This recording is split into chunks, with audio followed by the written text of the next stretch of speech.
أعلنت الممثلة والمخرجة المغربية سناء عكرود تبرعها بالأعضاء السليمة بعد وفاتها. وأعلنت عكرود عن خطوتها في تدوينة على إنستغرام قالت فيها: أنا سناء عكرود وقعت للتو على وثيقة التبرع بأعضاء السليمة بعد وفاتي لتكون متاحة وذات فائدة لأشخاص آخرين بحاجة لها.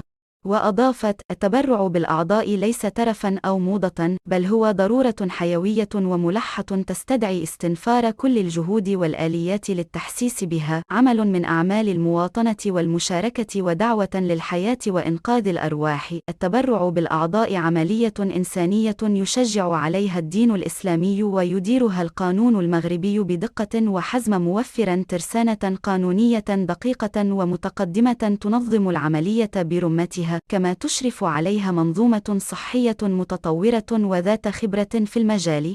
وتابعت: فلنستعلم عن الأمر ونتشارك هذه الهبة التي منحت لنا، وهي إمكانية التبرع بعضو سليم لإنقاذ حياة شخص عليل، عملا بقوله تعالى: ومن أحياها فكأنما أحيا الناس جميعا. صدق الله العظيم.